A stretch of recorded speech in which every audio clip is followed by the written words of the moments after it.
to serve those who had served me so well over the years, who had helped make Bar S such a great success. And now I feel that my legacy is in good hands, that people were treated fairly, and that the company is on a proper course for a very bright future.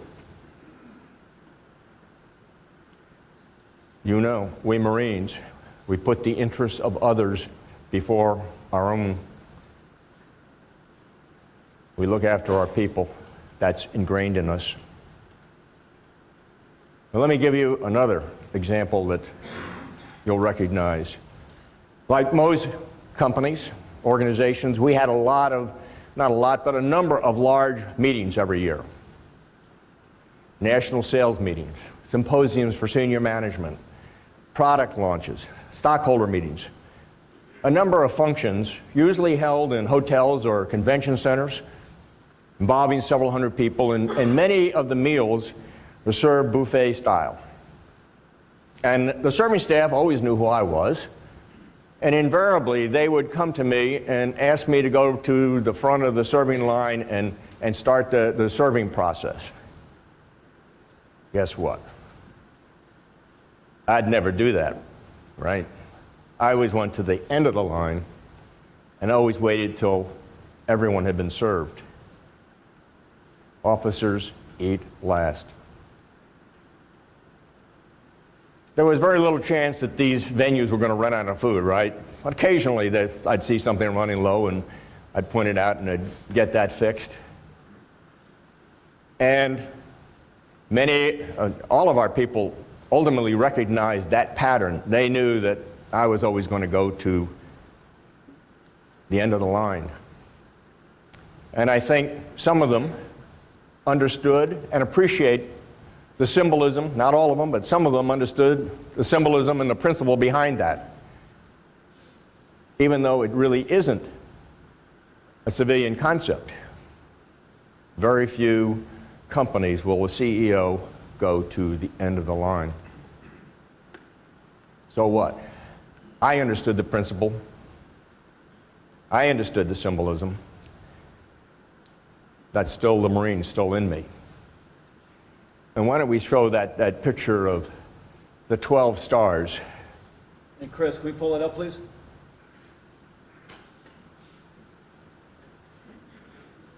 You recognize these gentlemen, right? All with their can you see that? They're serving food. Those are those plastic aprons, and they're serving food to the troops in Afghanistan. Was that 2012? I think it was 2012 at Christmas, if I recall correctly. The top Marines, you know, in the East. We have General Mattis, General Allen, and of course the Commandant doing that. Again, that's what's deeply ingrained in us as Marines. So,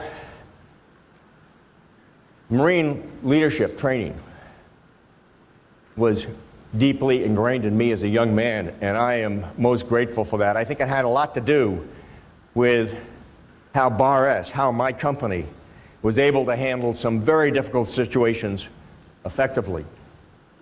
As I said earlier, the lessons learned in the Marine Corps are priceless gifts that serve us well throughout our lives and have a lot to do with who we become personally and professionally. And I want to read you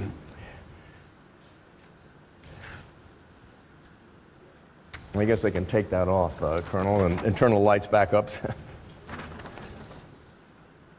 Chris, lights up. I'm sure most of you have read Leading Marines. I know it's on the Commandant's required list. I read it. When he puts that up, I read it. and I think you all had to read it by, if I recall correctly, by November 10th. And I want to quote from the epilogue of that particular manual, because I think it fits right into what we've been talking about. And I'm quoting here. My life experience has taught me again and again the value of the time I spent in the Marine Corps. The values I learned and lived while a Marine. The values of self-reliance, self-discipline, honor, courage, as well as the physical and mental toughness have enabled me to make a success of my life. Moreover, I would add this bit of perspective. The Marine Corps has won many victories for which it is famous. However, the Corps has won many personal and private victories in the hearts and minds of men and women who have worn the uniform. It has imbued the lives of many common Americans with the necessary character traits to master their own lives and to achieve great things. These many personal victories sometimes go unnoticed, but they are meaningful and of great value in and of themselves, as well as to this nation. I think that summarizes a lot of what I've just been talking about.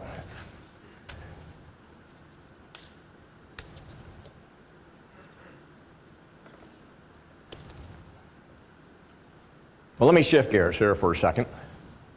I want to tell you about a young Marine I recently met, Lance Corporal Jesse Weeks, just returned from the 31st MEU.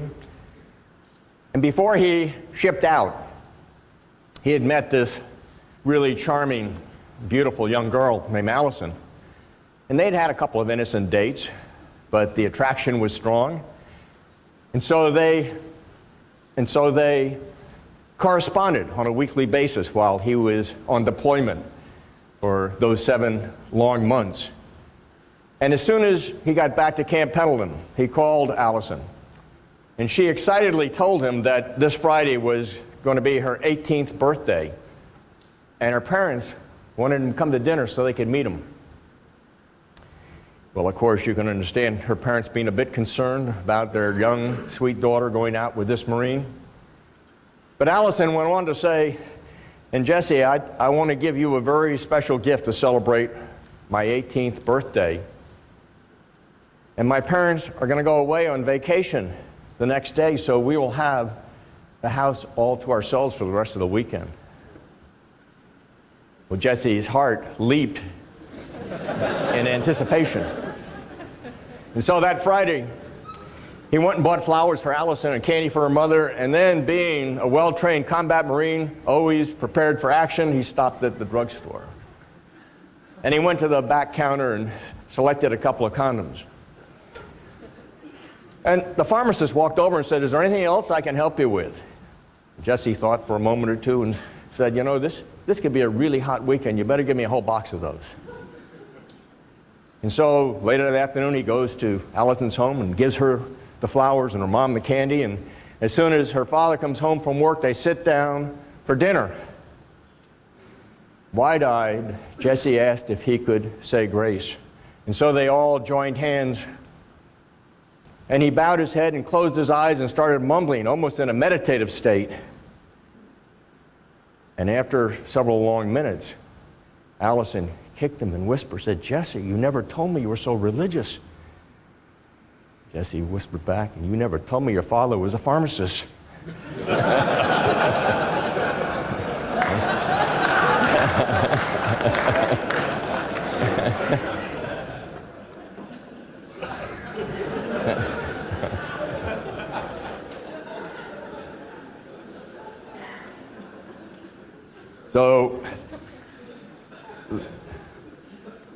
So this week, surrounding November 10th,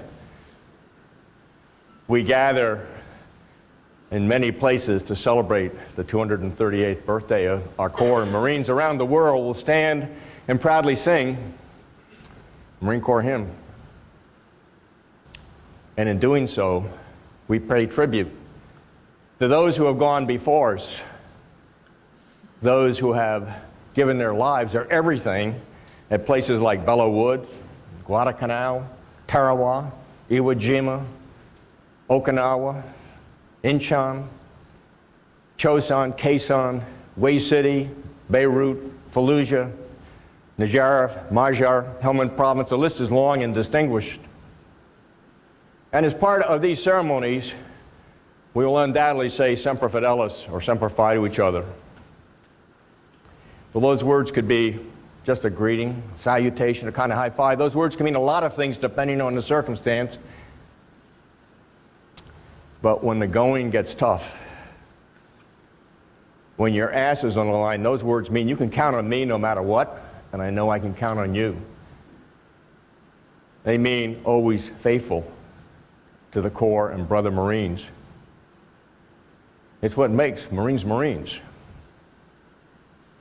and is the strength behind extraordinary feats. A war correspondent on Iwo Jima in 1945 observed that the Japanese soldiers, all 21,000 of them, were willing and prepared to fight to the death for their emperor, and that made them formidable. But Marines were willing and prepared to fight to the death for each other. For each other, Semper Fidelis. And that made them invincible.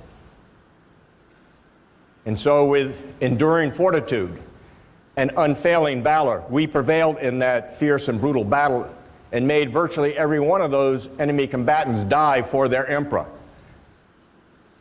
But the cost of Marine blood was also extraordinarily high, about 28,000 casualties, almost 7,000 killed in action. And so during this week, this time of remembrance, let us first and foremost honor our fallen comrades. I'd like to close by quoting from General Lewis Wilson, our 26th Commandant, who said, in the final analysis, the Marine Corps becomes what we make of it during our respective watches. And the watch of each Marine is not confined to the time he spends on active duty. It lasts as long as he is proud to bear the title United States Marine.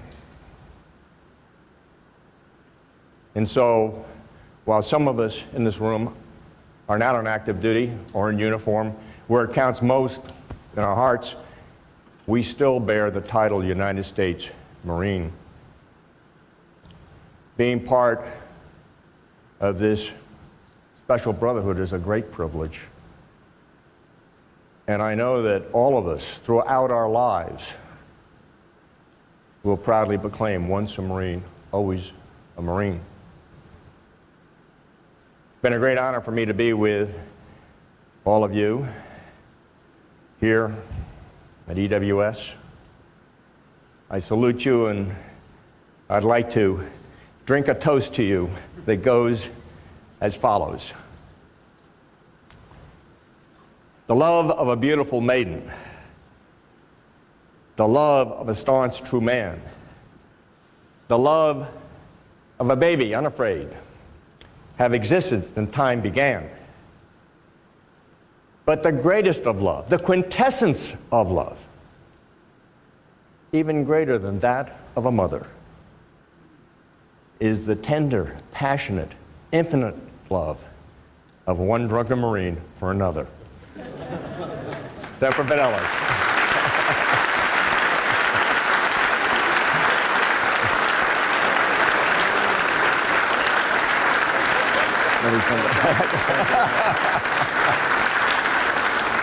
We have a little bit of time for questions. An opportunity to ask, a Marine that has been out of uniform for some years now. And the introduction we had today by our fellow classmate was fantastic.